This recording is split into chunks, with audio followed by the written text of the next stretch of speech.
성경 말씀은 요한일서 2장 18절부터 있습니다. 아이들아, 이것이 마지막 때라. 적그리스도가 이르겠다함을 너희가 들은 것과 같이 지금도 많은 적그리스도가 일어났으니 이러므로 우리가 마지막 때인 줄 아노라.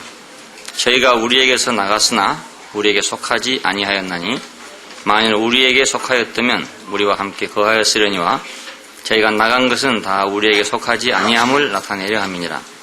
너희는 거룩하신 자에게서 기름 부음을 받고 모든 것을 아느니라. 내가 너희에게 쓴 것은 너희가 진리를 알지 못함을 인함이 아니라 너희가 알물 인함이요 또 모든 거짓은 진리에서 나지 않음을 인함이니라. 거짓말하는 자가 누구뇨? 예수께서 그리스도임을 부인하는 자가 아니뇨. 아버지와 아들을 부인하는 그가 적그리스도니 아들을 부인하는 자에게는 또한 아버지가 없으되 아들을 시인하는 자에게는 아버지도 있느니라. 너희는 처음부터 들은 것을 너희 안에 거하게 하라. 처음부터 들은 것이 너희 안에 거하면 너희가 아들의 안과 아버지의 안에 거하리라. 그가 우리에게 약속하신 약속이 이것이니 곧 영원한 생명이니라. 너희를 미혹해 하는 자들에 관하여 내가 이것을 너희에게 썼노라. 너희는 주께 받은 바 기름 부음이 너희 안에 거하나니 아무도 너희를 가르칠 필요가 없고 오직 그의 기름 부음이 모든 것을 너희에게 가르치며 또 참되고 거짓이 없으니 너희를 가르치신 그대로 주 안에 거하라. 자녀들아, 이제 그 안에 거하라.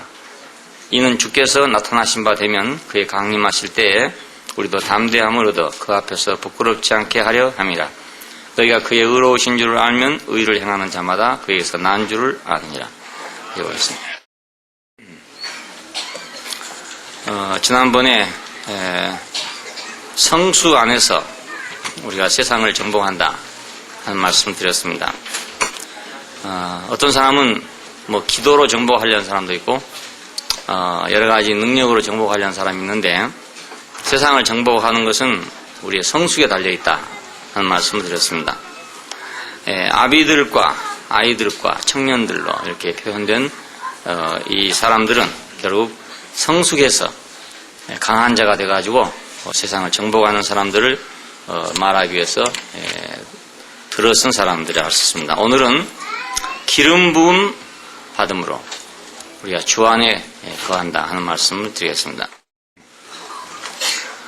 요한일서의 배경이 그러하듯이 이 말씀의 배경 역시 그 적그리스도의 출현과 관계가 됩니다.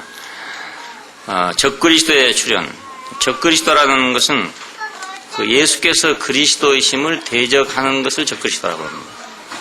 거짓 그리스도, 그럴 때는 그리스도가 아니면서 그리스도라고 해서 사람들을 미혹하는 사람을 보고 거짓 그리스도라고 합니다.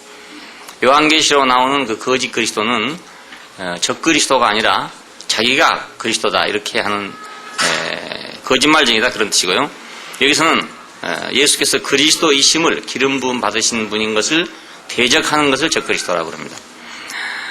이 적그리스도가 이제 요한일서 시대 요한이 이 말씀을 할 때 이미 교회에 들어와서 노스틱주의나 세린피아이나 이런 사람들이 나와서 여러 가지 다른 이론을 말하다가 결국은 예수는 하나님이다, 신이다, 아니면 그냥 아담과 같은 사람이다 이런 식으로 하게 됐고 이것이 결국 그 그리스도가 아니냐 기냐는 이런 논쟁에까지 이렇게 들어오게 됐어요.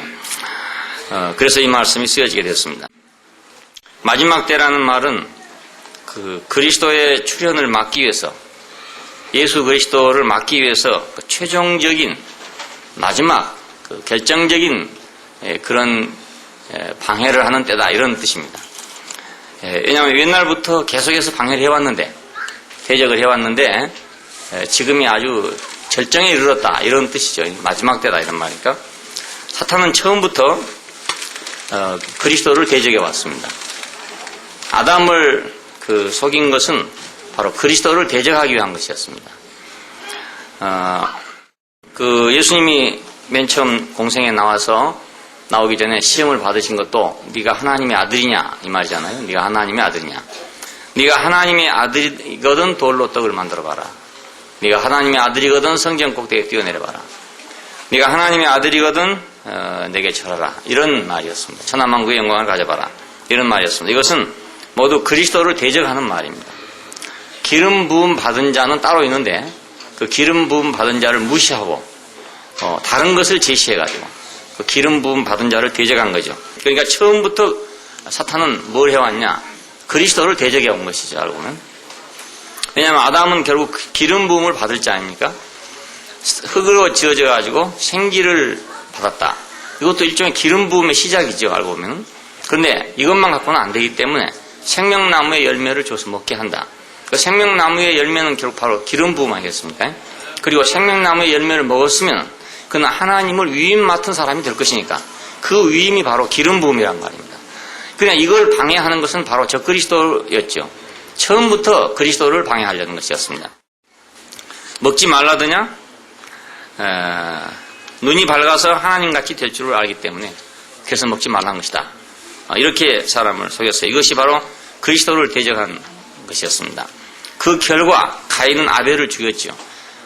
가인이 아벨을 죽였다는 것은 결국 그리스도를 대적했다 이런 뜻입니다. 왜냐하면 아벨과 그 제물은 연합하셨다. 하나님께 연합이 됐으면 하나님은 그에게 기름을 부을 거 아닙니까? 다시 말하면 위임을 했을 거라 그 말입니다. 그것을 대적하는 것이 가인이었습니다. 네피림 땅을 폐괴하게 했다 그럽니다. 이것은 하나님의 사람들을 무시하고 땅을 강점해가지고 땅을 점령하는 거인들이라는 뜻인데 이거 역시 그리스도를 대적하는 것이죠. 바벨탑을 건설하는 것은 하늘에 오르자 우리 이름을 세상에 빛내자. 그러니까 이건 그리스도를 대적한 거죠. 그리스도를 무시하고 그리스도를 대적하는 것. 모두가 그리스도를 대적하는 것이었습니다. 그 이후로도 선지자들 시대에도 계속해서 사람들은 그리스도를 대적했어요. 그들은 항상 누구를 원했냐? 세상의 왕, 세상을 가져올 수 있는 그런 왕을 원했단 말입니다. 그런 왕을 원하고 세상에서의 형통을 원하고 강성하기를 원하고 그렇게 해서 선지자들마다 전부 핍박을 받았어요. 그것은 결국 선지자를 핍박한 것이 아니라 그리스도를 대적하는 것이었죠. 우리가 시편을 읽으면 시편에서 그 호소하는 말이 나와요. 대적 앞에서 나를 부끄럽게 마옵소서.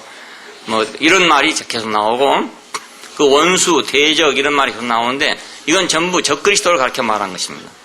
그 참 왕이신 참 왕인 다윗에 대해서 그것을 배반하고 또 반대하고 대항하고 하는 그런 세력들을 향해서 시편은 그렇게 기록이 되고 있어요. 그러니까 이것은 핍박받는 그리스도가 하나님에게 호소하는 그런 내용이라고 할 수 있습니다.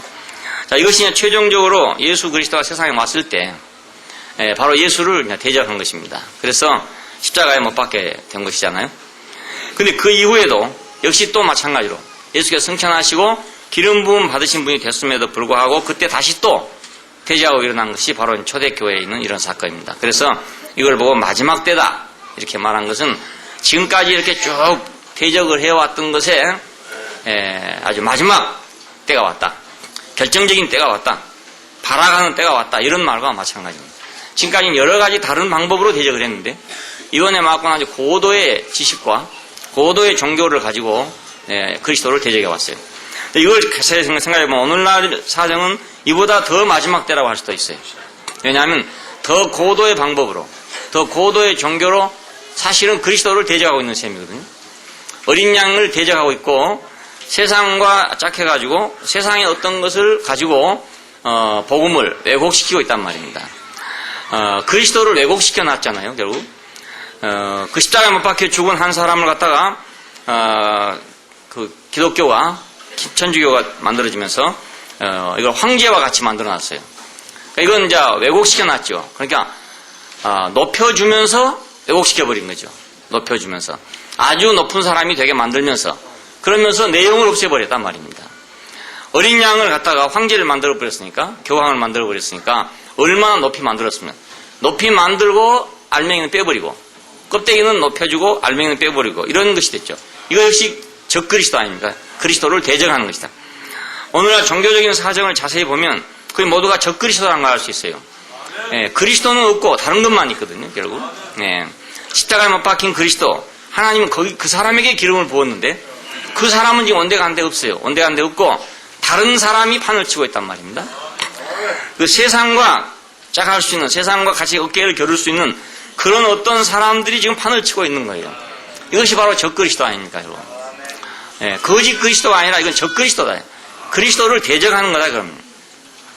이런 속에서 어떻게 우리가 예수가 그리스도이고 하나님의 아들인 것을 아느냐, 이 말입니다. 예, 이런 세상 속에서 어떻게 예수란 사람이 그리스도고 예수란 사람이 하나님의 아들이라는 것을 우리가 아느냐, 이 문제는 예나 지금이나 똑같은 문제죠. 예, 그때도 마찬가지고 지금도 마찬가지입니다. 자, 그래서 오늘 말씀은 기름 부음이 있으므로, 기름 부음이 있어서 한다. 예, 여기 말씀 보니까 기름 부음이 있어서 한다. 기름 부음을 받고 모든 것을 아느니라. 내가 너희가 쓴 것은 너희가 진리를 알지 못함을 인함이 아니라 너희가 알물 인함이요. 그랬어요. 그러니까 기름 부음이 있어서 안 되는 거예요. 기름 부음이 있어서. 어떻게 기름 부음이 있어서 하는가? 그럼 누가 기름 부음 받은 자인가? 이런 문제가 많이 생기잖아요. 자, 기름 부음에 대해서 우리가 이제 보면 이 기름 부음이란 이 기름은 구약 성경 그 출애굽기 30장에 보면은 그 관유라는 게 있어요. 관유. 그 성전의 기물들이나 제사장에다가 그걸 발라 가지고 성전의 기물들을 거룩하게 하고 제사장으로 하여금 거룩한 봉사를 할 수 있도록 하게 하는 기름이 있어요. 그것을 관유라고 그럽니다.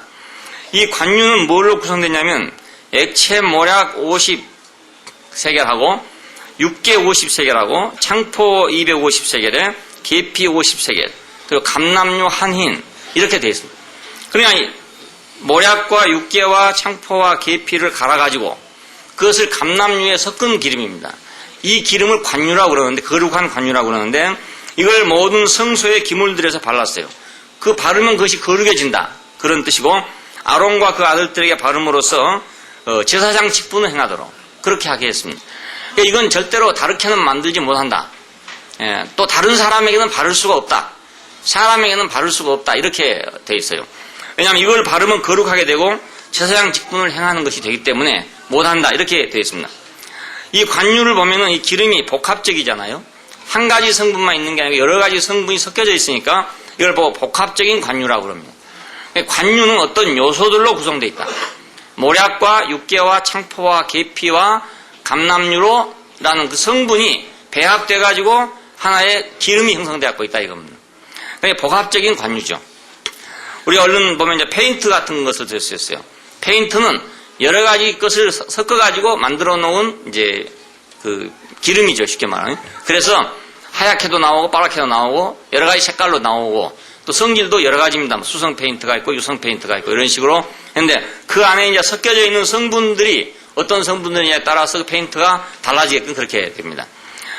관유는 마찬가지로 여러 가지 성분으로 복합된 그런 기름인데 이 기름을 바르면 거룩해진다 이겁니다. 그리고 이 기름을 바르면 거룩한 봉사를 하게 된다 이런 의미였습니다.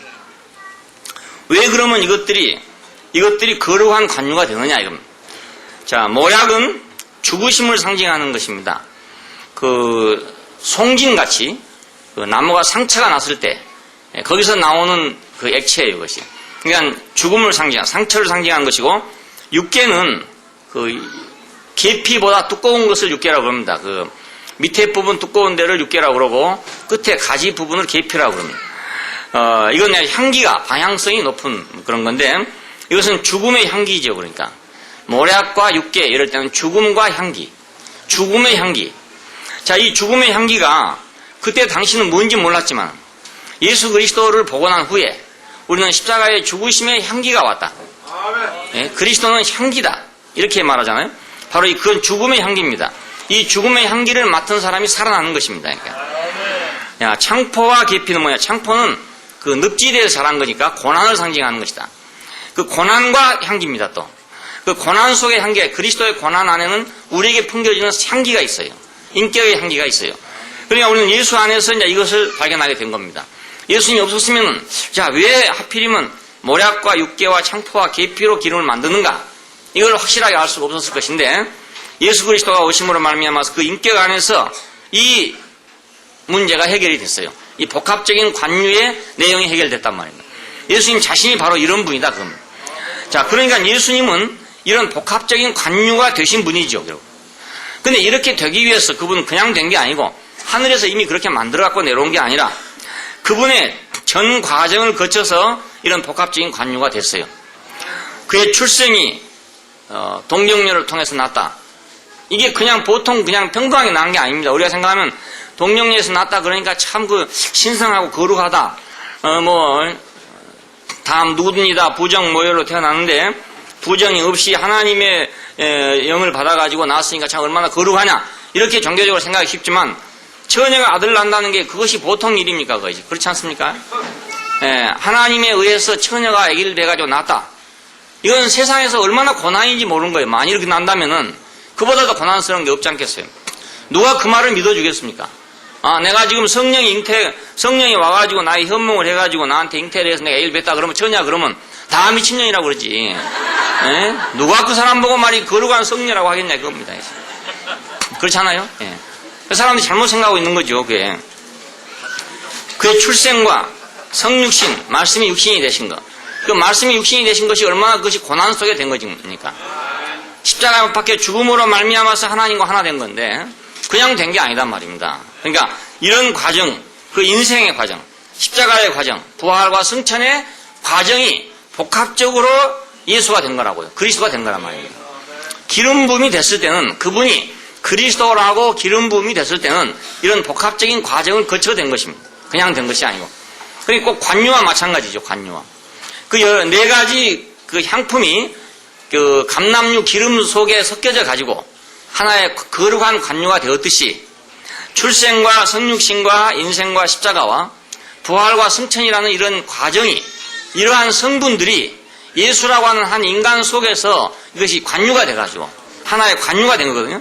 그러니까 이것이 복합적인 관유라고 할 수 있죠. 이것이 출애굽기 30장에 이미 예표되어 있었던 거라 그 말입니다. 그러니까 우리가 만일 옛날에는 법률에 따라서 그 관유를 우리가 바르면 우리는 거룩한 사람이 된 거죠. 오늘은 우리가 어떻게 하면 거룩한 사람이 되냐? 예수 그리스도라는 이 관유를 우리가 바르면 거룩한 사람이 되는 거죠. 근데 이 관유는 인격적인 관유니까 물질적인 것이 아니단 말입니다. 구약에는 물질적으로 관유를 만들면 됐는데 이 신약 안에 오면 물질적인 관유가 아니고 이게 인격적인 관유잖아요. 그러니까 이 인격적인 관유를 우리가 뒤집어 쓰는 거죠. 그걸 우리가 바른다 그 말입니다. 이것이 기름 부음 받는다 혹은 기름 바름을 받는다 이렇게 말합니다. 바른다 혹은 부은다 그렇게 말했어요. 그냥 그리스도의 요소, 우리가 그리스도의 요소 혹은 보혜사 성령 뭐 이렇게 말할 때 그것은 이 복합적인 요소를 가진 어떤 분의 그 정기, 그 어떤 분이 마지막으로 우리에게 도달하는 방식을 성령이라고 그래요. 보혜사 성령이라고 그래요. 그냥이 아니고. 자, 여기서 우리가 이제 알고 넘어갈 거 있습니다. 요즘에 이제 교회에서 성령 받았다 이런 게 많잖아요. 성령 받았다, 성령 충만하다, 뭐 성령 충만을 받는다 이런 말이 참 많은데 이것이 어째서 가짜냐면 어째서 잘못되냐면은 이 복합적인 관유가 아니다 그 말입니다. 만일에 그 성령이 예수 그리스도의 영이라면 예수 그리스도의 영은 복합적인 영이란 말입니다. 그냥 영이 아니고 이렇게 내가 기도하니까 기도가 내 안에 충만해지고 뭐 뜨거워지고 뭐 벌벌 떨고 진동을 하고 방언을 하고 이렇다는 말이 아니고 그분 자신이 만일 우리 안에 영으로 온다면 그냥 영이란 게 있는 게 아니고 이 과정을 거쳐 성육신과 인생과 성육신과 십자가와 부활과 승천이라는 이런 과정을 거쳐서 온 영이기 때문에 이런 과정이 우리 안에 들어오는 것을 의미하는 것이지 혓바닥이 굴러가느냐 안 굴러가느냐 하는 문제가 아니다 이 말입니다. 그렇잖아요. 여기서 이제 큰 오해가 생겼대요. 만일 그것이 정상적인 것이라고 한다 하더라도 그건 감람류 같은 기름밖에 안 된다 그 말입니다. 기름밖에 안 된다. 성경에서 기름은 영으로 상징되어 있어요. 기름 그러면 영 상징되어 있는데 무슨 영을 받긴 받았는지 모르죠. 왜냐하면 제정신으로 한 건 아니니까 무슨 영을 받은 거 아닙니까? 받았는데 이 영이 복합적인 관유로서의 이 영이냐 아니면 그냥 영이냐 그 말입니다. 무당들도 영을 받잖아요. 무당이 영을 안 받으면 어떻게 작두에서 춤을 추겠어요? 영을 받지 않으면 불가능한단 말입니다. 나는 안 받지만 그걸 받은 사람이 있더라고요. 작두에서 막 춤을 춰도 발이 안 사는데요 이렇게. 그러니까 이것은 무슨 영을 받아서 그런 모양인데 잘 모르겠지만 그러니까 그것이 복합적인 관유로서의 영이 아니다 그 말입니다. 그 영은 모르죠. 뭐 귀신의 영인지 무슨 뭐 시궁창에서 나온 영인지 무덤에서 나온 영인지 그건 잘 모르지만은 좌우지간에 칼날로 해서 춤을 출 수 있다는 것은 사람이 제정신을 할 수 있는 건 아니다 이 말입니다. 아니니까 무슨 영을 받은 거 받은 거죠. 그리고 이제 그 점쟁이들이 점치는 걸 봐도 무슨 영을 받으니까 뭐 모르는 걸 다 알지요. 사람이 모르는 걸 안단 말입니다. 당신의 뭐 오대조의 뭐 묘가 뭐 어디 가면 있다. 근데 그 묘에서 지금 불이 막 확 타오르고 있다. 이렇게 한단 말이에요. 그러면 이제 그 생전 모르는 사람이 내 오대조 묘가 어디에 있는지 어떻게 알겠습니까? 그런데 다 알아맞추니까 사람이 뿅 가가지고 이제 돈 내란 대로 내고 구다하고 이런 거 아니겠습니까? 예. 자, 그러니까 문제는 영을 받냐 안 받냐 이렇게 생각할 게 아니고 이게 복합적인 관유인 영이냐 아니냐 그 말. 다시 말하면 모략과 육계와 창포와 계피가 섞어진 영이냐. 예? 그 예수 그리스도의 출생과 성육신과 인생과 십자가와 부활과 승천이 섞여진 포함된 영이냐 아니면 그냥 영이냐 하는 게 아주 중요한 문제인데 오늘 많은 사람들 보니까 그냥 영이란 말, 그냥 영 어떤 영이에요. 그래 문제가 생기는 거죠, 여러분. 예. 자, 이 복합적인 관유의 과정. 자, 이것이 거룩하게 하고 어떤 걸 거룩하게 하고 또 하나님을 봉사하게 했다. 봉사하게 했다. 그러니까 하나님을 섬기는 것은 하나님을 기쁘게 하는 것은 이 복합적인 인격이라야 하나님을 기쁘게 한다 그 말이죠. 예. 예, 어떤 막 영이 충만하면 다 그냥 하나님 기쁘게 하는 게 아니고 영이 충만하고 막 성령 충만하고 막 펄펄 뛰고 펄펄 끓고 이러면은 하나님 기쁘게 하는 게 아니다. 이 복합적인 성질이 한 인격을 만들 때, 그 한 인격으로 표현될 때, 그때 하나님을 기쁘게 한다 그 말입니다. 그리고 하나님 기쁘신지 안 기쁘신지 우리가 어떻게 알겠습니까? 모르잖아요. 하나님 기뻐하는지 안 하는지 어떻게 압니까? 우리가 물어볼 수 있습니까? 어디 볼 수 있습니까? 문제는 우리가 이러한 인격이 우리 앞에 올 때 사람에게 구원이 되고 사람에게 만족이 되고 사람에게 평안이 된다는 것입니다. 그러니까 하나님은 더 말할 것도 없죠. 그렇지 않겠어요? 그러니까 어떤 사람들은 뭐 자기는 하나님을 기쁘게 한다 하니 하나님을 기쁘게 한다 하는데 사람한테는 아주 개판이란 말입니다. 그러면 그 종교적으로는 자기는 옳다고 생각하고 있는 거지만은 그 실험이 안 되는 거단 말이에요. 입증이 안 된 거예요. 하나님을 만족해 하는 것은 사람에게도 만족해 하는 것이다. 그래서 우리가 그 구약에 나오는 제물들을 보면 그게 다 사람에게도 아주 좋은 것들이에요. 그것이. 예, 송아지 고기나 고기 중에 송아지 고기 최고입니다. 그러니까 스테이크 중에서도 송아지 스테이크 최고죠. 최고. 제일 맛있는 고기예요. 자, 양고기 최고라고 그러잖아요. 그 고기 중에서는 양고기가 최고래요. 그게 뭐 아라비안 나이트에도 고기 중에는 뭐 양고기가 최고고 술 중에는 백포도주가 최고고 뭐 이렇게 나온다 하더라고요. 예, 그만큼 좋은 거죠. 비둘기 고기가 굉장히 맛있대요. 난 먹어봤는데 아주 맛있는 고기래요. 예, 다 사람에게 좋은 거예요. 이게 맛있는 거예요. 예. 그러니까 하나님이 기뻐하시는 것은 사람에게도 기쁨이 되고 하나님에게 안식을 드리는 건 사람에게도 안식을 주는 거예요. 근데 하나님에게는 뭐 한다고 하는데 사람한테 가면 막 가시도 쳐버렸다 이러면 안 되는 거잖아요. 그건 검증이 안 된 것뿐만 아니라 가짜지요. 예, 예수 그리스도는 과정을 거쳐서 우리에게 생명 주는 영이 됐다. 첫사람 아담은 산홍이 되었던 것 같이 마지막 사람 아담은 살려주는 영이 되었다. 생명 주는 영이 됐다. 그러면 이 생명 주는 영이 된 것은 이런 복합적인 과정을 거쳐서 우리의 생명 주는 영이 됐어요. 다시 말하면 우리 인생을 이끌고 나를 이끌고 그의 출생 안으로 이끌고 성육신 안으로 이끌고 인생 안으로 이끌고 십자가 안으로 이끌고 부활과 승천 안으로 이끌어서 그 말입니다. 이끌어서 나에게 생명을 주는 거란 말입니다. 그냥 되는 게 아니고요. 그러니까 어떻게 이런 일이 이루어지겠습니까? 이 일은 우리가 십자가에 못 박힌 그리스도 안에 내 운명이 발견될 때 그것이 가능하지. 그렇지 않고 이걸 이론적으로 아무리 배워봤자 그게 가능하겠냐 그겁니다. 이걸 막 절절절절 외운 사람들이 많이 있어요. 복합적인 관념에 대해 절절절절 외우고 예수의 인생을 쫙 외우고 그리고 생명 주는 영을 막 쫙 외운 사람이 있어요. 외우지만 그게 됩니까? 안 되잖아요. 왜냐하면 이건 그분 자신인데 알고 보면 그분 자신이에요. 그분 자신이 나에게 주관적이 되려면 내가 외워갖고 되는 것도 아니고 내가 믿어갖고 되는 것도 아니에요. 그분과 내가 한 운명이 돼야 되는 거지. 그렇지 않고는 될 수가 없어요. 그러니까 그분의 과정이 내가 간접적인 같지만 사실은 간접적이 아니고 그분이 내 인생을 가지고 간 것이니까 나는 그분의 인생 안에서 이 과정을 겪은 거란 말입니다. 그분의 인생 속에 이 관유의 인생 속에 내 인생이 들어있다 그 말입니다. 자, 우리가 영이 되는 것은 밥이 피가 되는 과정과 같아요. 복합적인 영이 되는 것은 밥이 우리 입에 들어간 밥이 여러 가지 과정을 거쳐가지고 피가 되잖아요. 마지막에 밥하고 피하고는 아주 완전히 다른 것 같죠. 근데 이 밥이 그냥 피가 될 수는 없어요. 밥이 여러 과정을 안 거치면 피가 안 되거든요. 피가 안 되면 내 몸속에 돌아다닐 수가 없잖아요. 자, 하늘에 계신 하나님, 이 땅에 2000년이나 오신 예수 그리스도, 그 예수가 어떻게 내 생명이 되겠냐 그럼. 자, 내 생명이 되려면 그분이 내 안에 어떻게 들어와야 될 건데, 들어오는 방법이 어떻게 들어오겠냐 이겁니다. 내가 그분 모셔드린다고 해서 들어오겠습니까? 그분이 들어오고 싶다 해서 들어오겠습니까? 그게 불가능한 일이잖아요. 자, 그래서 그분은 십자가에서 죽으시고 부활하여서 한 영이 됐다. 이 말은 그 죽으신 자리에서 우리가 그분을 만났다 그 말이죠. 그리고 알고 만나고 내가 그 자리에서 하나 된 사람이 됐단 말이야. 한 영이 됐죠. 그러니까 한 영이. 자, 그래서 객관적인 관유는 주관적인 관유가 된 겁니다. 처음에는 예수 그리스도 자신이 객관적인 관유예요. 근데 그 관유가 내 안에 들어오면, 나와 하나가 되면 내가 또 관유가 된단 말이에요. 그렇잖아요?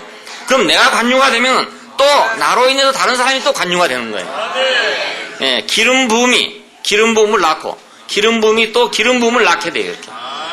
자, 이것이 이제 생명의 역사죠. 그러니까 우리가 만약 이거 물질적인 것 같으면 관유는 영혼이 하나가 있고 그걸 가지고 늘 발라야 된단 말입니다. 내 사람 전에 발라야 되는 건데 이건 그것이 아니라 인격적인 관유로 이제 전환됐으니까.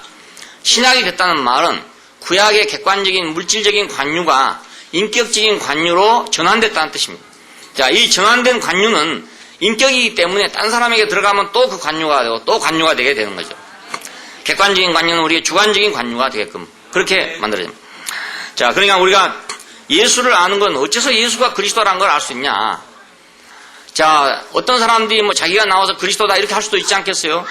뭐 요즘에도 그렇지만 그때도 그런 사람이 많이 있었으니까 많이 있었는데 그럼 그럼 어째 하필이면 예수 보고만 그리스도라고 할 수가 있냐? 이런 문제가 안 나오겠습니까? 자, 이 문제에서 우리는 관유 때문에 기름 부음이 우리 안에 있기 때문에 우리 안에도 마찬가지로 이 모략과 육계와 창포와 계피와 그 감남유의 과정을 거치는 우리 자신들이 있기 때문에 우리가 예수를 보면 그가 그리스도인 줄 안다 그 말입니다. 그렇지 않겠어요? 우리가 지금 교회 안에서도 그렇잖아요. 뭐 아무리 뭐라 해도 여러분 자신도 그런 과정을 겪고 있기 때문에 어떤 사람을 보면 그 사람이 그런 과정 안에 있는지 없는지 그냥 안단 말입니다. 이건 누가 가르쳐서 아는 게 아니고 가령 누가 뭐 총회에서 임명을 하니까 아는 일이 아니다 이겁니다. 예? 뭐 교황청에서 이 사람은 뭐 추기경이다 이렇게 임명하기 때문에 안다는 말도 아니고 총회에서 이 사람은 목사다 그래서 아는 게 아니라 자기 안에 기름 부음이 있기 때문에 기름 부음이 있기 때문에 기름 부은 자를 안단 말입니다. 그렇지 않겠어요? 내가 밥을 먹어본 사람은 밥 먹는 사람을 알지요. 밥을 안 먹어본 사람은 밥 먹는 사람은 모른단 말입니다. 우리가 밥을 먹는 것도 참 평범한 일 같은데 대단히 특별한 일이라고 생각이 되더라고요. 옛날에 어떤 그 무전여행을 하고 다니는 사람이 하나 있었는데 노르웨이 사람이에요. 그때 시시 있을 때인데 이 사람이 이제 훈련하는데 들어왔는데 밥을 절대로 안 먹어요. 밥을. 예, 쌀밥을 그렇게 잘해줘도 절대로 밥을 안 먹고 밥에 콩을 섞어주면 콩만 먹어요. 콩만. 밥은 절대로 쌀은 안 먹어. 자와. 밀가루, 콩 이런 건 먹는데 밥은 절대로 뭐 안 먹어요. 이 사람들 아마 어려서부터 쌀이랑 아직 안 먹어본 모양이라요. 그래서 이제 할 수 없이 그 사람은 뭐 싸구려 빵, 삼립빵 그런 거 어디 쌉니까? 그러니까 그거 사다 주고 감자 삶아주고 그래가지고 그 매기에 살린 일이 있어요. 그 해관에서. 야, 참 답답하다. 이리 좋은 걸 안 먹고 저런 걸 먹나 이렇게 생각하는데 자기는 뭐 그냥 3년 동안을 한국에 그 무전여행을 했대요. 우리보다 더 한국을 더 잘 알아요. 사방을 다 돌아요. 그런데도 밥을 한 톨도 안 먹어요. 쌀은 막 콩에가 묻으면 떼버려. 그리고 콩만 먹어요. 야, 참 이상하더라고. 그래서 우리가 밥 먹는 것도 이거 우리가 보통 일이 아니고 이게 특별한 일이구나. 그 사람이 볼 때는 안 그러겠습니까? 저 사람 어떻게 밥을 먹을까? 이렇게 생각 안 하겠어요. 그게 참 우리가 특별한 일이라고 생각되더라고요. 우리가 예수 그리스도를 아는 것은 우리 안에 관유가 있어야 그분을 안다 그 말입니다. 자, 그러니까 그 그리스도를 무엇으로 증명하겠냐 이거죠. 뭘로 예수는 그리스도다 이렇게 하겠냐 이겁니다. 가령 그가 말을 타고 온다든지 뭐 칼을 차고 온다든지 그래가지고 이스라엘 나라를 회복했다. 뭐 장군이 돼가지고 그랬으면 이스라엘 사람들은 메시아다 이렇게 생각하겠죠. 하겠는데 그것도 아니고 십자가에 못 박혀 죽은 사람 아닙니까? 자, 이런 사람을 보고 어떻게 그리스도로 하겠냐 이겁니다. 뭐 때문에 그리스도로 하겠냐. 여기서 중요한 문제는 그가 그리스도냐 아니냐 이걸 아는 것이 지금 중요한 문제입니다. 근데 여기서 기름 바름이 있어서 모든 걸 안 돼요. 기름 바름이 있어 모든 걸 안 돼요. 자, 이 기름 부음이 있기 때문에 그가 그리스도인 줄을 안돼 그 말입니다. 밥을 먹어본 사람이 밥 먹는 사람을 알지. 밥을 안 먹어본 사람이 밥 먹는 건 모른다 이 말입니다. 그 사람은 왜 우리가 밥을 먹는지를 몰라요. 왜 밥을 먹는지를 모른다고. 감자가 더 좋다고 생각하고 콩이 더 좋다고 생각하는 거예요. 감자도 좋고 콩도 좋은 거지만은 밥보다 완전 식품은 없대요. 밥이 가장 완전 식품이래요. 그래서 밥은 다른 거 안 먹고 밥만 먹어도 산대요. 예, 밥만 먹어도. 콩은 콩만 먹고 못 살고, 예, 밀가루는 밀가루만 먹고 못 살아요. 그런데 밥은 밥만 먹고도 산대요. 그래서 우리나라 사람들이 그 쌀을 주식으로 하다 보니까 그 다른 것이 발달하지 않았어요. 별로. 밥만 먹어도 되니까. 간장에다 밥만 먹어도 사니까. 예. 그냥 간만 맞으면 맞고, 간만 맞으면 먹어요. 그 안에 모든 영양소가 다 들어있대요. 뭐, 키 크는 건 안 들었는지 모르지만 하여간, 다른 건 다 들어있는 모양이라. 그래서 밥만 먹다 보니까 키는 별로 안 컸는데, 그래도 뭐 건강하게 잘 살았잖아요, 이렇게. 그러니까, 밥 먹는 사람이 밥 먹는 것을 알지, 밥 안 먹는 사람은 밥 먹는 걸 모른단 말입니다. 기름 부음이 있는 사람이 기름 부음을 알 거 아닙니까? 그래서, 모략과 육개와 창포와 계피가 있는 사람은 그리스도고, 그것이 없으면 그리스도가 아니구나. 이거 금방 알게 된다, 금방 알게 돼요. 예. 교리나 뭐 이런 것에 사람들 현혹이 많이 되잖아요. 모두 돌아다니는 사람들은 얘기 들어보면 전부 교리에 현혹돼가지고, 아니면 또 어떤 뭐 실행에 현혹돼가지고, 아니면 어떤 전통에 현혹돼가지고, 그래 돌아다니더라고요. 그런데 그리스도가 누구냐 이게 중요한데, 어떤 사람이 그리스도냐 그걸 아는 게 중요한 일인데, 이건 아주 다 젖혀놓고 아예 생각 자체도 없고, 어느 교리가 맞냐, 어떤 교리가 틀리냐, 이것만 계속 계산하려고 생각해요. 이번에 어떤 분이 와가지고 그런 걸 질문해. 그 대답 안 했어요. 그래서 내가 대답 안 하겠다고. 귀찮으니까 대답 안 하겠다고 그랬어. 왜냐하면 바로 필요한 건 지금 그게 아니고, 예? 당신에게 필요한 그게 아닙니다. 다른 겁니다, 이건. 예. 계시록에서는 내 생물이 뭐냐, 그거 알아면 뭐 하겠습니까? 예. 아무 쓸데없는 걸 알라고 생각해요. 뭐 일곱 나팔이 어쩌고 일곱 인이 어쩌고 그거 아는 뭐 하겠습니까? 예, 그리스도가 누구냐 이것이 중요합니다. 자, 모략과 육개와 창포와 계피와 감람류와 이렇게 이것으로 구성된 이 복합적인 관유로서의 그리스도가 누구냐 이 말입니다. 이 관유로서의 그리스도만이 우리에게 생명 주는 영이 된다 그 말이에요. 다시 말하면 우리에게 새롭게 하는, 우리를 변화케 하는 영이 되는 거죠. 죽으심을 통한 향기, 고난을 통한 향기, 이걸 통해 가지고 우리는 변화가 되는 거예요. 그렇지 않고는 변화될 수가 없어요. 그러니까 우리를 변화케 하는 영, 우리를 새 생명 주는 영, 그것은 복합적인 관유 안에 있는 그리스도입니다. 그러니까 이 기름 부음으로 우리는 그분을 아는 거죠. 예, 두 번째 문제는 그 기름 부음으로 아들임을 안다 이겁니다. 왜냐하면 그때 당시에 예수가 하나님의 꼭 아들이냐 이 문제가 생겼다 그 말입니다. 꼭 아들이냐, 아들이냐. 안 그러겠습니까? 십자가 못 박혀 죽은 사람인데, 한쪽에서는 하나님 아들이라고 그러니까, 한쪽에서는 하나님의 아들이다, 아니다, 이제 논쟁이 생길 건 당연한 일 아니겠어요? 이런 말이 나왔습니다.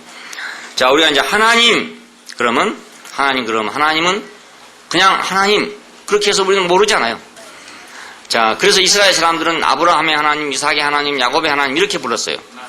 왜냐하면 그 하나님에 대한 개념이, 그래야만 들어오니까. 아브라함의 하나님, 이삭의 하나님, 야곱의 하나님. 이러면 그 역사가 그 안에 다 함축되어 있죠. 말은 아브라함 이렇게 딱 말하지만 아브라함 할 때는 아브라함 전 생애와 아브라함의 전 인격이 그 함축되어 갖고 아브라함 이렇게 나온다고요.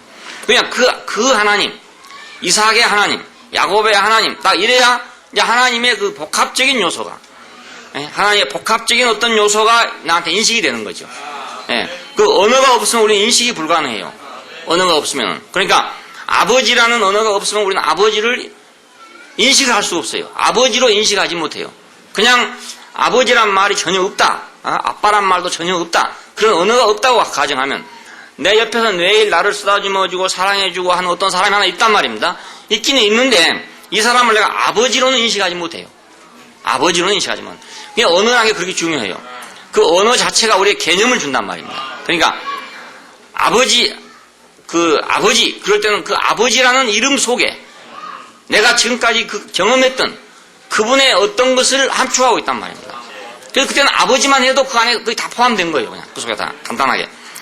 그래서 하나님은 아브라함의 하나님, 이삭의 하나님, 야곱의 하나님, 이렇게 이스라엘 사람들에게 인식이 되어 왔어요. 자, 오늘 우리에게 이 하나님은 그것뿐만 아니고 그런 걸 거쳐가지고 많은 과정을 거쳐서 하나님이 우리에게 지금 인식되어 온 것입니다. 자, 그래서 우리가 하나님의 말씀을 듣고 인식한 거하고 안 듣고 인식한 건 천지 차이예요. 왜냐하면 하나님의 말씀을 들었단 말은 하나님이 지금까지 자기를 계시하는 모든 과정들을 우리가 지금 습득하고 있다 그 말입니다. 그러니까 같은 하나님 그래도 그 하나님의 내용이 구성 요소로서의 내용이 풍부한 거죠. 이렇게 풍부한. 아브라함의 하나님만 아는 사람하고 이삭의 하나님을 아는 사람하고 야곱의 하나님을 아는 사람은 같은 하나님은 하나님인데 그 구성 성분과 그 내용을 아는 것이 전혀 차이가 많다 그 말입니다. 예, 차이가 아주 큰 거죠. 자, 우리는 지금 옛날 사람들이 전부 불려왔던 그 하나님에다가 아버지, 아들, 성령 이렇게 신약에 오면 이제 또 이제 규정이 되는데 아버지로, 아들로, 그 영으로 이렇게 하나님이 불려져요. 이것이 하나님의 삼위성이라는 것입니다. 우리가 뭐 어떤 삼위일체라고 말하는 건데 이것은 하나님의 구성 요소예요. 그러니까 하나님 그렇게 말할 때 우리는 그냥 철학적인 하나님이거나 형이상학적인 하나님이 아니라 아버지와 아들과 성령으로 구성된 하나님이란 뜻이에요. 예. 어떤 근원이 있으시고 아들로 표현되시고 성령으로 움직이시는 어떤 분을 가리켜서 우리가 하나님이라 한단 말입니다. 그러니까 하나님의 구성 요소가 아버지와 아들과 성령이죠. 신약에서는. 그래서 항상 편지 끝에마다 뭐 아버지 하나님의 사랑과 뭐 예수 그리스도의 은혜와 뭐 성령의 교통하심이 너에게 있을지어다 이런 말이 늘 나오잖아요. 이 이유는 바로 그 하나님을 그냥 하나님으로 그냥 해도 되는데 하나님으로만 하면 그 인식이 불충분하기 때문에 이렇게 셋을 항상 가지고 얘기합니다. 이걸 신성한 복합체라고 할 수 있어요. 자, 관유가 여러 가지 성질로 만들어진 것처럼 하나님 자신도 여러 가지 성분을 가지고 있다 그 말입니다. 이 여러 가지 성분을 우리가 이해하는 거죠. 그 이해하는 아버지로도 이해하고 아들로도 이해하고 성령으로도 이해하고 그렇게 이해하는 건데 자, 이렇게 이해하는 것이 영원한 생명이래요. 예, 이렇게 이해하는 것이 영생은 뭐냐 이렇게 물으니까 유일하신 참 하나님과 보내신 자 예수 그리스도를 아는 것이다 그랬습니다. 참 하나님과 보내신 자를 아는 것이 영생이래요. 영생이에요. 마찬가지로 아버지로서의 하나님, 아들로서의 하나님, 성령으로서의 하나님을 아는 것이 영원한 생명이래요. 하나님을 더 풍성하게, 더 온전하게 알면 알수록 더욱 나는 행복한 사람이 된다 이거예요. 더 복된 사람이 된다 이거예요. 자, 그러니까 우리가 삼일성, 하나님의 삼일성, 셋이고도 하나님, 이 오묘한 비밀 속에 하나님은 자기 자신을 계시했어요. 우리한테다가 그 하늘에 계신 하나님으로만 계시한 게 아니고 아들로만 계시한 것도 아니고 성령으로만 계시한 것도 아니고 자, 그런데 이제 아버지와 아들은 하나다. 나와 아버지는 하나다. 그러잖아요. 나와 아버지는 하나다. 그런데 지금 여기 요한일서를 기록할 때 어떤 사람들이 나온 것은 아버지와 아들이 하나가 아니다 이 말입니다. 그래서 이 말이 나왔습니다. 네. 아들이 아니다. 그러니까 여기서 말한 말이 그거예요. 아들을 시인하는 자는 아버지를 시인하는 거지만 아들을 시인하지 않는 것은 아버지도 시인하지 않는 것이다. 이런 말이 나오잖아요. 하는 말은 왜 그런 말이 나오냐면 아들을 할 때도 삼일성 안에서 아들이고 아버지 할 때도 삼일성 안에서 아버지예요. 성령 할 때도 삼일성 안에서 성령이고 그러니까 아들은 인정하는데 아버지를 인정한다는 것은 거짓말이다 이겁니다. 아버지는 인정하는데 아들은 인정 안 한다. 그것도 거짓말이다 이겁니다. 왜냐하면 삼일성 안에 있는데 어떻게 아버지를 빼고 아들만 있으며 아들을 빼고 아버지만 있냐 이겁니다. 그 성분 자체가 우리가 수박 그러면은 껍데기도 있고 안에 빨간 것도 있고 씨도 있고 그렇잖아요. 그걸 보고 우리는 수박이라고 그래요. 근데 뭘 하나 빼놓고 말하면 우리는 수박이 아닌 거죠. 마찬가지예요. 하나님도 아버지와 아들과 성령으로 구성되어 있으니까 아들을 할 때는 아들 뒤에 속에 아버지와 성령이 있고 아버지 그럴 때는 아버지가 그냥 아버지가 아니라 아들과 성령을 포함하고 있고 성령 할 때도 아버지와 아들이 포함되어 있단 말입니다. 예. 그러니까 대표적으로 부를 뿐이지 우리에게 도달되는 방식이 어떤 경우에는 아버지로 도달되고 어떤 때는 아들로 어떤 때는 성령으로 도달될 뿐이지 그 내용은 언제나 같다 그 말입니다. 예, 똑같은 거예요. 예, 수박을 우리가 화채로 먹을 수도 있고 그냥 뭐 이렇게 하모니카를 부를 수도 있고 뭐 주스를 만들어 먹을 수도 있고 그렇지 않습니까? 여러 가지로 먹을 수 있지만 결국 도달되는 것은 똑같이 수박입니다. 우리가. 예, 그러니까 아들로 받아들이나 아버지로 받아들이나 성령으로 받아들이나 한 하나님이다. 그건 하나님입니다. 이건 가를 수가 없다. 이거 가를 수가 없다. 분명히 격은 다르지만 가를 수는 없다. 하나이지만은 같은 건 아니다 이거. 또 그러니까 자 씨와 수박 안속과 바깥은 같은 수박이지만은 분명히 구별은 있잖아요. 구별은 있어요. 마찬가지로 아들과 아버지는 구별이 있어요. 구별이 있지만 그렇다고 분리할 수는 없다 이거. 분리할 수는 없다. 자 그렇기 때문에 언제나 하나로 인식돼야 된다 이거 하나로. 구별은 되지만 분리는 안 되니까. 분리되면 죽는 거예요. 우리 몸에도 그렇죠. 피가 있고 뭐 살이 있고 뭐 뼈가 있고 피 중에도 또 뭐 혈장이 있고 뭐 혈구가 있고 다 있어요. 그럼 구별되지요. 다 구별되지만 분리할 수는 없어요. 분리하면 죽은 거니까 이미 내 몸에서 내 살과 피를 분리해 버린다. 그럼 죽은 거 아닙니까 이미. 그러니까 생명은 분리할 수가 없어요. 구별은 되지만 분리는 안 된다. 아버지와 아들은 구별되지만 분리되지는 않는다. 자, 우리가 예수 그리스도도 그 인생과 십자가와 부활과 승천을 놓고 보면 이게 다 구별돼요. 따로따로. 구별되지만은 그러나 이것을 갈라낼 수는 없다 이거. 자, 예를 들면 십자가 없는 부활이 있을 수도 없고 부활이 없는 십자가 있을 수도 없다 이거예요. 예, 분명히 십자가와 부활은 다르지만 구별되지만 갈라내놓을 수는 없어요. 그러니까 십자가가 없는 부활 이거 가짜라 그 말입니다. 십자가 없는 부활. 예, 또 부활이 없는 십자가 그것도 가짜다 그 말이에요.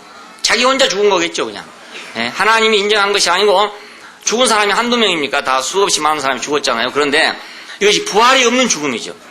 자, 그러니까 우리가 십자가를 말할 때도 거기는 부활이 들어있고 부활을 말할 때도 십자가가 들어있는 거란 말이에요. 분명히 십자가와 부활은 다르지만 가를 수는 없다. 예. 다를 수는 없다. 자, 그렇기 때문에 이 삼일성 안에서 우리는 예수 그리스도를 볼 때 예수와 아버지는 분명히 다르다. 그러나 구별은 되지만 가를 수는 없다. 그래서 아버지를 좀 보여주십시오. 이렇게 말했잖아요. 이건 가른다 이 말이죠. 갈라서 보여주십시오 이 말인데 나를 본 자는 아버지를 보았거든. 어째 아버지를 보여달라느냐. 그러잖아요. 다르긴 다르지만 가를 수는 없다 이 말입니다. 가를 수는 없다. 자, 아버지 내 영혼을 아버지께 부탁합니다 한다든지 아버지여 이 잔을 내게서 옮길 수 있으면 옮겨주옵소서. 그럴 때 분명히 다르지 않아요. 예, 분명히 구별되잖아요. 구별되지만 가를 수는 없다 이겁니다. 가를 수는 없다. 갈라버리면 없다. 아들이 없으면 아버지도 없고 아버지가 없으면 아들도 없다. 자, 그래서 아들을 시인하지 않는 자는 곧 아버지를 시인하지 않는 자고 아버지를 시인하지 않는 자는 곧 아들을 시인하지 않는 자다 그럼. 자, 그래서 마태복음 마지막에 보면 아버지와 아들과 성령의 이름으로 세례를 주고 내가 너에게 분부한 모든 걸 가르쳐 지키게 하라 이랬잖아요. 그런데 사도행전에 가면 사도들이 뭐라고 했냐. 세례를 줄 때 아버지와 아들과 성령의 이름으로 세례를 주노라 이렇게 한 게 아니고 주 예수의 이름으로 주 예수 그리스도의 이름으로 세례를 주노라 이랬단 말이에요. 그럼 어째서 아버지와 아들과 성령의 이름으로 주라는 것을 어기고 주 예수 그리스도의 이름으로 세례를 준다 이렇게 했냐 이 말입니다. 주 예수 그리스도의 이름 안에 아버지와 아들과 성령이 포함된 이름이다 이 말이에요. 예, 갈라질 수 없다 이거 갈라질 수 없다. 그러니까 우리는 이분들이 하나님을 이해할 때 이런 방식으로 이해했다는 걸 안다면 오늘 서구적인 방식으로 분석주의적인 방식으로 하나님을 소화할 수가 도저히 없어요. 불가능해요. 이거 어떻게 분석이 안 되잖아요. 이렇게 가를 수는 있어. 분리는 되지만 가를 수는 없다. 다시 말해 구별은 되지만 가를 수는 없다. 자, 이사야서 9장 6절에 보면은 우리에게 한 아들을 주신 바가 됐다. 한 아기를 주신 바가 됐다. 그런데 그 아기가 전능하신 하나님이요 영존하신 아버지를 할 것이다 이래요. 그럼 어떻게 아기를 줬는데 그 아기가 전능한 하나님이 되고 영존하신 아버지가 되냐 이 말입니다. 자, 이것이 모두 삼일성을 의미하는 것입니다. 아버지와 아들이 하나다 이겁니다. 하나다. 자, 하늘에 계신 아버지가 땅에 올 때는 아들로 오시고 그렇죠? 땅에 계신 아들이 하늘에 가실 때는 하나님으로 가시고 아버지로 가시고 그래서 예수님께서 내가 아버지께로 간다. 아버지께로 왔다가 아버지께로 간다. 이렇게 말씀했어요. 예수님이 요한복음 5장 43절에서는 내가 아버지의 이름으로 왔다. 그렇게 말했어요. 아버지의 이름으로 왔다. 자, 예수님 자신이 내가 아들이다 이런 적은 없어요. 나는 하나님 아들이다 이런 적이 없어요. 나는 하나님 아버지의 이름으로 왔다. 이름으로 왔다. 근데 그 이름 속에는 그분의 인격이 포함됐다고요. 그분의 인격을 말한다고요. 그냥 그분의 인격으로 왔다 이 말입니다. 그러니까 예수 그리스도는 그분의 인격이죠. 그분의 인격의 표현이에요. 나는 아버지의 이름으로 왔다. 근데 사도들이 이제 그걸 보고 예수를 보고 하나님 아들이라 한 것이지 예수님이 내가 하나님 아들이라 한 적은 없어요. 절대로 그런 적은 없어요. 자, 그런데 아들을 시인한 자는 하나님을 갖는 거죠. 자, 그러니까 아버지의 이름으로 오신 이를 보고 아버지의 이름으로 오신 아들이구나. 이렇게 아는 사람은 하나님이 있다 이겁니다. 하나님이 있다. 근데 그 아들을 보고도 하나님의 이름으로 오신 이를 모르면 아버지가 없다 이겁니다. 거짓말하는 자는 누구냐? 아버지와 아들을 부인하는 자가 적그리스도고 거짓말하는 자예요. 거짓말. 자, 아버지와 아들을 시인하는 것이 바로 이게 진리다 이겁니다. 진리. 자, 그래서 예수는 신분상으로 성격상으로 하나님의 아들이라고 하는 사실이 증명이 됐어요. 사도들이 그걸 보고 이제 얘기한 겁니다. 그러니까 원래 예수님이 나는 지금 하늘로부터 내려왔는데 내가 하나님 아들이다. 내가 너희들 구원하려고 한 하나님 아들이다. 이렇게 말한 적이 없어요. 없는데 제자들이 예수를 만나고 난 후에 그분에게 하나님 아들이라는 칭호를 붙였단 말이에요. 아니. 여기서 이제 아들이란 말이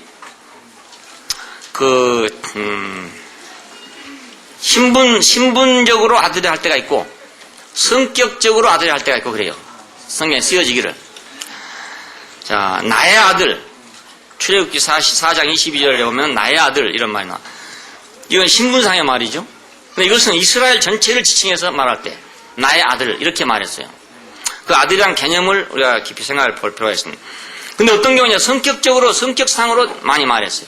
아들이란 말을. 자, 우리가 이제 그냥 선의 아들 이렇게 말할 때 있어요. 선의 아들. 그리고 어떤 성격을 말한 거죠. 선의 아들 그랬으니까. 고난의 아들. 이럴 때 어떤 성격을 말한 거죠. 고난의 아들. 기름의 아들 이럴 때 있어요. 기름의 아들. 이것을 기름 발리운 자다 이렇게 번역을 했어요. 기름의 아들.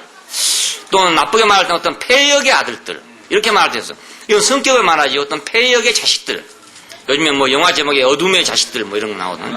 예? 어둠의 자식들 이럴 때 성격을 말해요. 어떤 성질을. 자, 힘의 아들 이렇게 말할 때 있어요. 이걸 힘 있는 자라고 번역했는데 힘의 아들. 또 나쁘게 멸망의 아들 이렇게 말할 때 있어요. 멸망의 아들. 우리가 멸망의 자식들 뭐 이런 말 나오잖아요. 그런 말이 아들이란 말 다 같은 말입니다.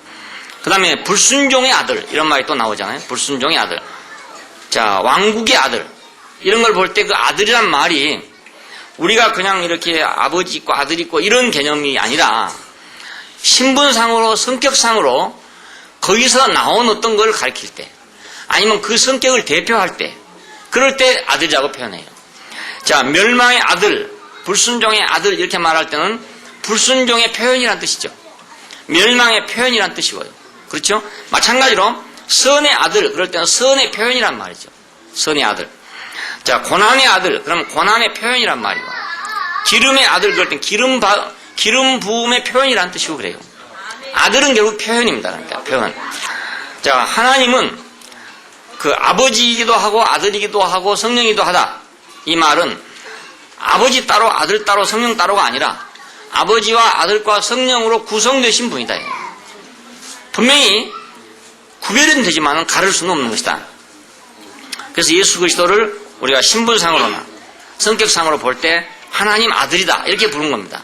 어떤 사람을 볼 때 불순종의 아들 이렇게 말할 수 있잖아요. 어떤 사람을 불순종의 아들 이렇게 말하면 어떤 사람 보면 순종의 아들 이렇게 말하겠죠. 예, 순종의 아들. 마찬가지로 어떤 사람 보면 사탄의 아들 이렇게 말하겠죠. 근데 어떤 사람을 보고는 우리가 하나님 아들 이렇게 말하겠죠. 그래서 하나님 아들이란 말이 나온 것입니다. 그냥 우리가 육신적으로 생각해서 아들을 낳았다 뭐 이런 식으로 생각하면은 야 하나님이 어떻게 아들을 낳았나 그럼 마누라는 누구냐 이런 식으로 난다. 옛날 그런 질문한 사람 많아요. 그럼 하나님 마누라는 누구냐? 네? 아들이. 이렇게 놀리는 사람도 있어요. 놀리는 사람도 있어요. 자, 이런 말이 아니란 말입니다. 아들이란 말이 그런 개념이 아니에요. 자, 그러니까 멸망의 아들, 불순종의 아들, 사탄의 아들, 어둠의 자식들 뭐 이렇게 나오잖아요. 마찬가지로 그와 정반대인 어떤 사람을 보면 하나님 아들, 빛의 아들 이렇게 말하지 않겠어요? 예, 빛의 아들, 사랑, 하나님 아들. 자, 예수 그리스도를 본 사람들은 그래서 그를 하나님 아들이라고 부르게 됐어요. 하나님 아들. 이것은 결국 하나님의 표현이라고 말이죠. 독생자의 영광이고, 하나님이 인격으로 표현됐다. 하나님 인격으로 표현됐다. 그래서 그를 하나님 아들이라고 부르게 됐습니다. 자, 이것이 어떻게 해서 우리가 알 수 있냐? 그 기름 부음 받음 때문에 안다. 기름 부음 때문에. 그 복합적인 관유로서 기름 부음이신 그리스도가 우리에게 왔기 때문에, 우리도 그 복합적인 관유 안에서 내가 아들을 보니까 하나님도 복합적인 분이라 그겁니다. 복합적인. 아버지와 아들과 성령이라는 그 복합적인 요소로 구성되어진 분이라 그 말이에요. 우리도 그렇죠. 우리가 해보면은, 자, 분명히 근원이 있는데 나는 표현이 될 때가 있고, 반대로 내가 근원이고 다른 사람이 나의 표현이 될 때도 있고 그래요. 예. 나는 가만히 있는데 다른 사람이 나를 표현할 수가 있어요. 그때는 그 사람은 나의 표현이죠, 결국. 예, 나만 있는 게 아니고요. 자, 그때는 아버지와 아들이 같이 있는 거 아닙니까, 이렇게? 하나는 근원이고 하나는 표현이고 그러니까 아버지와 아들이 있는 셈이죠, 이렇게. 자, 우리가 이런 것을 경험해 보면서, 아, 예수는 하나님 아들이구나. 하나님 아들이구나. 기름 부음이 있으므로 우리가 안다. 그가 그리스도인 걸 알고 그가 하나님 아들인 걸 안다 이것입니다.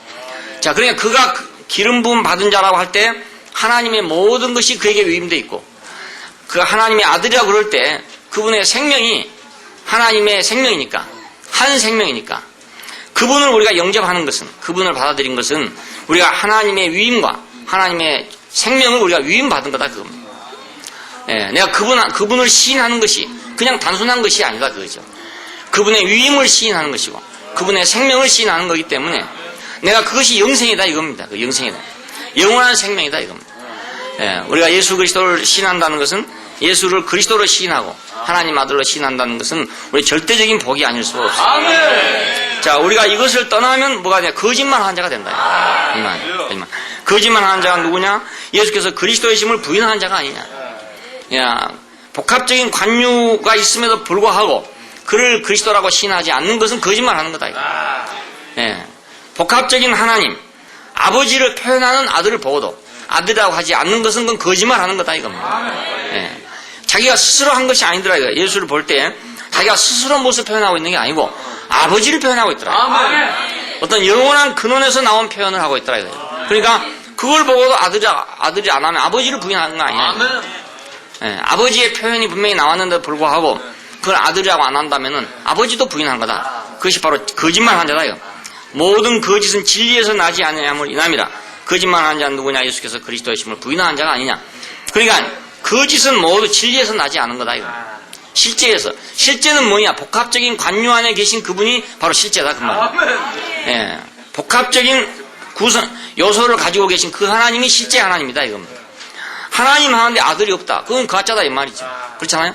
아들이 있다. 그런데 아버지가 없다. 그것도 가짜잖아요. 예. 아버지는 아들이 있어야 되고 아들은 아버지가 있어야 되고 이것만이 실제다 이겁니다. 실제다. 자, 오늘 모든 거짓은 진리에서 나지 않은 것이다. 그러니까 예수를 그리스도로 시인하는 것과 예수를 하나님 아들로 시인하는 것은 전적으로 우리의 기름 부음에 달려있는 것이다. 예, 복합적인 관유이신 그리스도가 우리 속에 있음으로 말미암아서, 우리 안에 있음으로 말미암아서 우리는 그분을 안다 이겁니다. 안다. 예. 현혹될 필요가 없고 헷갈릴 필요가 전혀 없다 이겁니다. 예. 복합적인 관유 안에 있는 우리는 그리스도에 대해서 헷갈릴 필요가 없다 이겁니다. 뭐 교리에 현혹될 필요도 없고요. 뭐 어떤 기독교인들의 생활에 현혹될 필요도 없고요. 어떤 데서는 그 기독교인들의 생활을 정말 막 거룩하게 하고 타의 모범이 되게 하고 뭐 이렇게 해서 또 사람을 끌어가는 데도 있어요. 야, 이게 진짜 기독교다. 이렇게 간 데도 있어요. 근데 그런 것도 역시 마찬가지로 이 복합적인 관유이신 그리스도가 없으면 다 가짜예요. 전부 가짜예요. 자, 무엇이든지 좋은 것은 다 많지만은 이 복합적인 관유 안에 있지 아니한 것은 거짓이다 이거. 예, 그건 다 거짓말하는 거 진리가 아니다 이것입니다. 이것만이 참된 것이다. 그러니까 기름 부음, 우리 안에 있는 그 기름 부음, 우리에게 보여진 그리스도, 자, 과정을 거쳐서 우리에게 보여진 그리스도, 그분만이 진실하고 참되지 그 위에 어떤 교리나 어떤 이론도 그건 참된 것이 아니다.